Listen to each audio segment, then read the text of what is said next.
सेठ अमीरचंद शहर का एक नामी सेठ था जिसका कपड़ों का बहुत बड़ा व्यापार था। सेठ अमीरचंद ने सारा कारोबार अपने दम पर खड़ा किया था, जिसके कारण उसकी उम्र कमाते कमाते कब 40 पार कर गई उसे पता ही नहीं चला। उसके घर में उसकी बूढ़ी माँ रहती थी, जो अक्सर उससे एक ही बात कहती थी।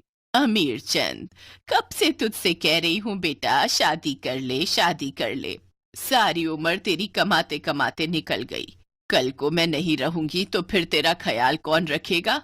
सोचा था मरने से पहले अपनी बहू का चेहरा देख जाती। माँ, तुम जानती हो ना पंडित ने क्या कहा है। हाँ हाँ, अच्छे से जानती हूँ कि तेरी शादी 5 लड़कियों से एक साथ करनी होगी, तो ही तू गृहस्थ जीवन का सुख उठा पाएगा। और अगर ऐसा नहीं हुआ तो तुम में से किसी एक की मौत शादी के 6 महीने के अंदर ही हो जाएगी। हाँ, तो फिर आप ही बताइए, वो कौन लड़कियां होंगी जो 40 साल के बाद इस बुढ़े से शादी करेंगी, और वो भी अपनी सौतनों के साथ एक ही मंडप पर बैठकर। तभी वहाँ पंडित रामफल आ जाता है। अब ऐसी लड़कियां मिल गई हैं सेठ जी, और 5 सगी बहनें हैं जो कि गरीब घर से हैं।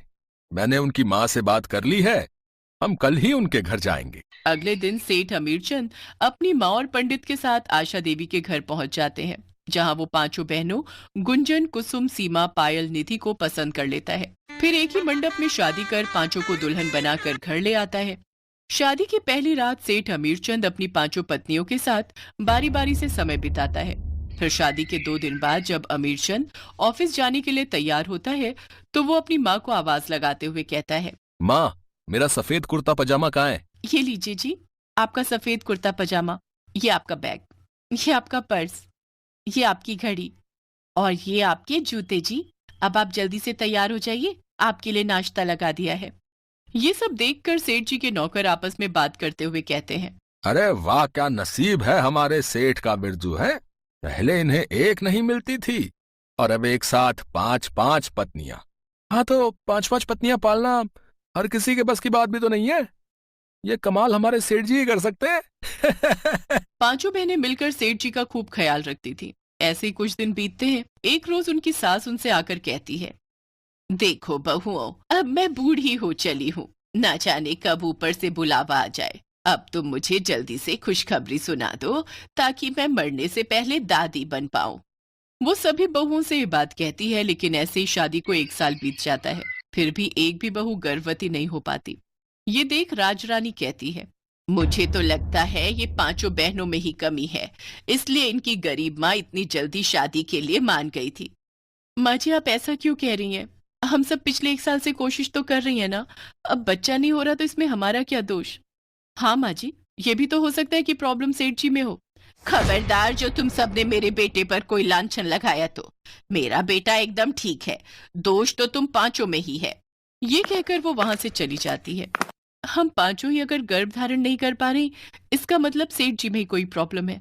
हमें उन्हें लेकर डॉक्टर के पास जाना होगा, लेकिन मुझे नहीं लगता माँ जी और सेठ जी इसके लिए मानेंगे। तो उन्हें बताएगा कौन? मेरे पास एक प्लान है। अगले दिन 5 बहुएं अपनी सास और पति के साथ अपना अपना चेकअप करवाने के बहाने अस्पताल पहुंचती हैं, जहां 5 का चेकअप होने के बाद डॉक्टर सेठ जी से कहता है, चलिए सेठ जी, अब आपका भी चेकअप कर लेते हैं। अब लेकिन वो किस लिए? वो क्या है ना, आजकल कौन सी बीमारी आकर जकड़ ले कुछ कह नहीं सकते, इसलिए समय समय पर चेकअप करवाते रहना चाहिए। फिर डॉक्टर सेठ जी का भी चेकअप करता है, जिसमें पता चलता है कि कमी राजरानी की बहुओं में नहीं बल्कि सेठ जी में है, जिसकी वजह से उन्हें बच्चे नहीं हो पा रहे हैं। डॉक्टर ये बात आकर उन सबको बताते हैं। माँ जी, जरूरी नहीं कि हमेशा कमी औरत में ही हो, मर्द को भी अपना चेकअप करवाना चाहिए। और आज साइंस ने इतनी तरक्की कर ली है कि हमारे पास हर चीज का इलाज है।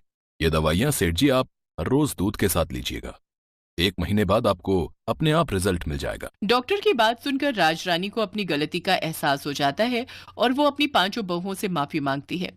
सेठ जी लगातार उन गोलियों का सेवन करते हैं और 1 महीने बाद ही सेठ जी की 5 पत्नियां एक साथ गर्भवती हो जाती हैं और 9 महीने बाद सेठ जी एक साथ 5-5 बेटों के पिता बन जाते हैं।